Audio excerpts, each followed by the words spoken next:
ముఖ్యమంత్రి చంద్రబాబు నాయుడు ఇచ్చిన మాట ప్రకారం ఎస్సీలను వర్గీకరిస్తూ ఆర్డినెన్స్ బిల్లు జారీ చేయడం పట్ల సంతనూతలపాడు నియోజకవర్గ తెలుగుదేశం పార్టీ నాయకులు హర్షం వ్యక్తం చేశారు. ఒంగోలులోని వీఐపీ రోడ్డు ఏర్పాటు చేసిన మీడియా సమావేశంలో తెలుగుదేశం పార్టీ నాగలపురపాడు మండల అధ్యక్షుడు తేళ్ల మనోజ్ కుమార్, ఎస్సీసీలు నాయకులు స్వర్ణ కిషోర్ బాబు, తేళ్ల సుధాకర్ మాట్లాడుతూ గత ఎన్నికల సమయంలో తమ పార్టీ అధికారంలోకి వచ్చిన వెంటనే ఎస్సీ వర్గీకరణ చేసి మాదిగలకు పెద్ద మాదిగనవుతాను అని చెప్పిన చంద్రబాబు నాయుడు మాట నిలబెట్టుకున్నారని హర్షం వ్యక్తం చేశారు. ఎస్సీ వర్గీకరణ ఉద్యమం నాగులపలపాడు మండలం నుండే ప్రారంభమై రాష్ట్ర వ్యాప్తంగా ఉద్యమం సాగిందని తెలిపారు. ఎస్సీ వర్గీకరణ చేసిన ముఖ్యమంత్రి చంద్రబాబు నాయుడుకు, అందుకు సహకరించిన కూటమికి చెందిన ప్రజాప్రతినిధులకు వారి కృతజ్ఞతలు తెలిపారు.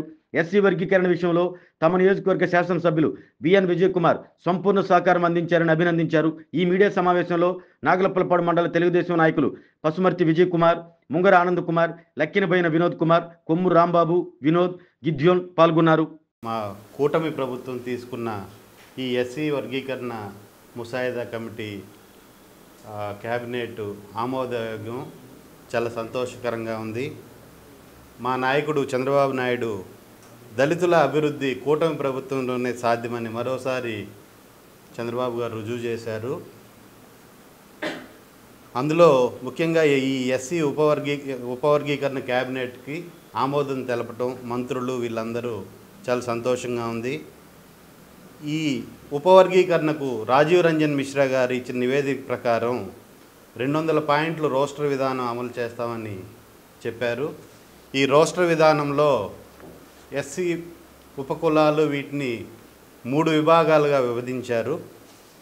అందులో ముఖ్యంగా ఈ 200 రోస్టర్ విధానాల ప్రకారం గ్రూప్ ఏలో 12 ఉపకులాలు మరియు గ్రూప్ బిలో మాదిగ మరియు ఇతర ఉపకులాలు మొత్తం కలిపి 18 అండ్ గ్రూప్ సిలో మాల కులస్తులతో పాటు మరో 24 కులాలు, గ్రూప్ డిలో ఆది ఆంధ్ర కులాలను చేర్చడం జరిగింది.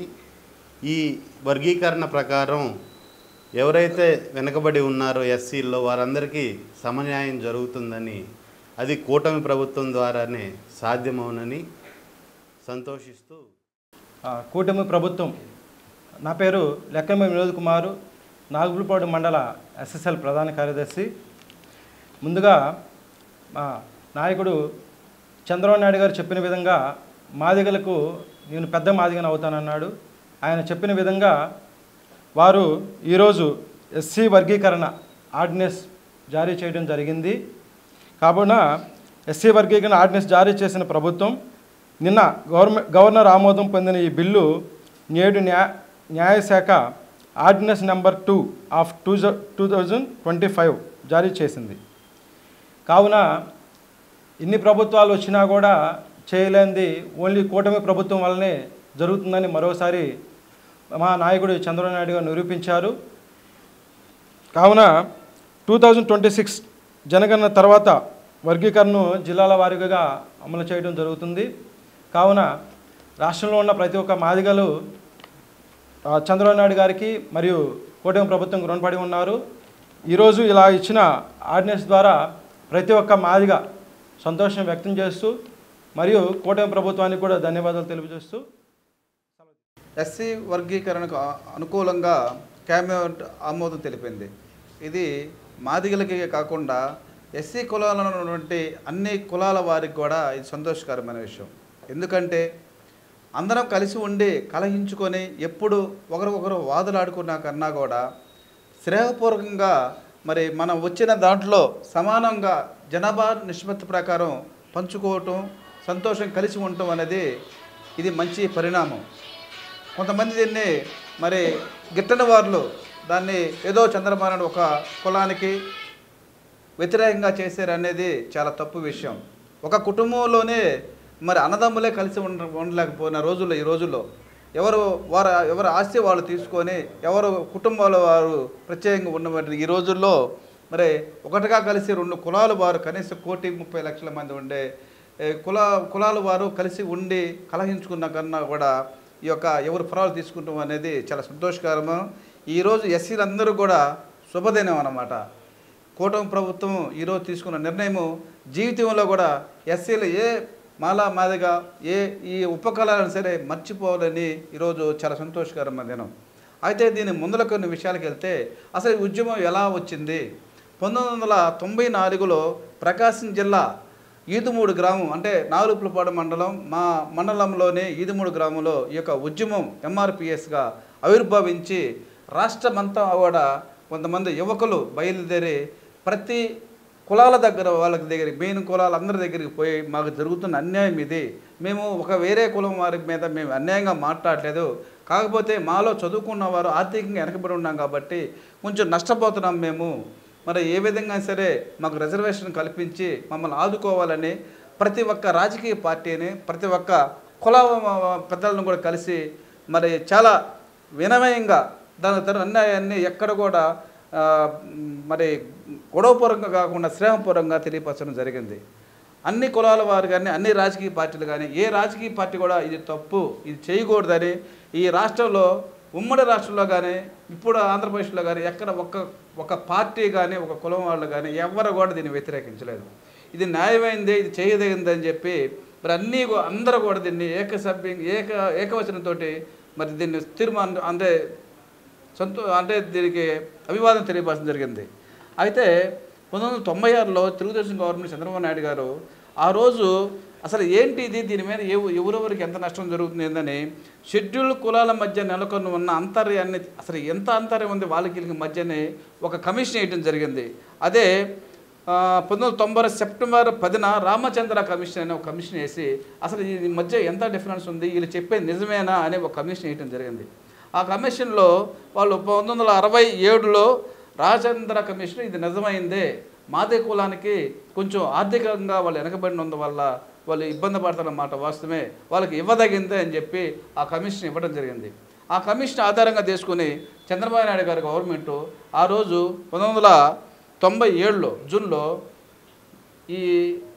ఈ ఎస్సీలకు 4 రిజర్వేషన్ ఇవ్వడం జరిగింది. 4 ABCDలుగా 4 కేటగిరీలు ఇచ్చి ఆ రోజు దాన్ని అమలు చేయడం జరిగింది. అయితే కొన్ని వేల మంది మాదిగలు ఆ రిజర్వేషన్లో ఉద్యోగాలు రావటం మనందరం చూసాం. జాతి నివ్వెరపోయింది. ఇంతమందికి ఒక ఏడాదిలో ఇంతమందికి మాదిగలకి వెనకబడిన వాళ్ళకి ఉద్యోగాలు రావడం నివ్వెరపోయారు ఆంధ్రప్రదేశ్ ప్రజలు.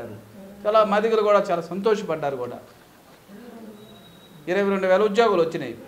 ఆ తర్వాత సోదరులు దీన్ని వ్యతిరేకిస్తూ హైకోర్టుకి వెళ్ళడం జరిగింది.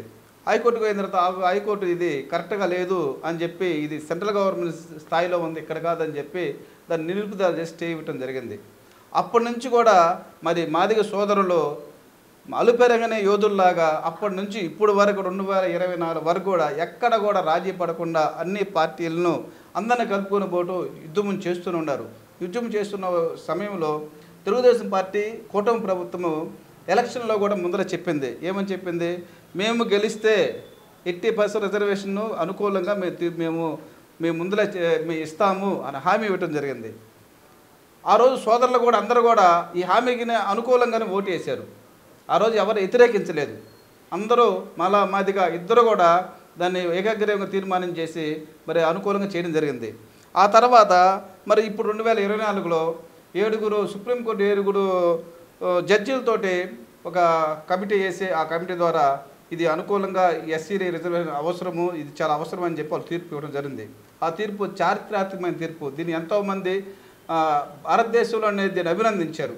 ఒక రాష్ట్రంలో జరిగిన ఈ ఉద్యమం భారతదేశం మొత్తం అమలు అవ్వటం అనేది దీని ఎంత న్యాయబద్ధమైంది కూడా మరి భారతదేశం అందరూ చూడటం జరిగింది. వెంటనే మరి తెలుగుదేశం కూటమి గవర్నమెంటు దీనికి అనుకూలంగా వెంటనే ఇప్పుడు దీన్ని రాష్ట్రంలో ఆమోదం తెలిపి ఇచ్చిన మాట నిలబెట్టుకోవడానికి చంద్రబాబు నాయుడు ముందుకు వచ్చినాడు. ఇది ఏ వర్గానికో ఏ కులానికో ఇది ప్రత్యేకమైన ఎవరు బాధపడాల్సిన విషయంలా, కాకపోతే రాజకీయ నాయకులు సహజంగా దీన్ని వారికి అనుకూలంగా మార్చుకోవడానికి చంద్రబాబు నాయుడు మాదిగలకు అనుకూలము, మాలకి ఇంకొక పార్టీ అనుకూలము, తెలుగుదేశం పార్టీ ఇంకొక కులానికి వ్యతిరేకం అనేది తీసుకురావద్దు. ఇది అందరూ కూడా 2 కులాల వారికి చాలా మంచి పరిణామం. ఇది ఇంకా అవసరమైతే ఇచ్చిన 15% రిజర్వేషన్ని ఇంకొక 1% 2% పెంచుకోవడానికి మనందరం కలిసి పనిచేద్దాం. కానీ దీని దగ్గర అంతర్యాలు సృష్టించి ఒకరి మీద విభేదాలు సృష్టించి మళ్ళీ ఉన్న ఐకమత్యాన్ని చెడగొట్టవద్దని ఇద్దరు కూడా మంచి విషయం. కాబట్టి అందరూ కూడా మరి ప్రతి పల్లెల్లోనే ఎస్సీ కాలనీలో దీన్ని హర్షించి తెలుగుదేశం పార్టీ తీసుకున్న ఉమ్మడి పార్టీ తీసుకున్నటువంటి ఈ యొక్క నిర్ణయాన్ని హర్షించి వాళ్ళకి ఇంకా ఆంధ్రప్రదేశ్ డెవలప్మెంట్కి మనం కూడా చేదోడు బాధగా నిలబడాలని తెలుగుదేశం పార్టీ మండల పార్టీ అధ్యక్షుడిగా మీ అందరికీ సైన్యం తెలియపరుచుకుంటూ కూటమి ప్రభుత్వానికి నా జిందాబాద్ తెలుపు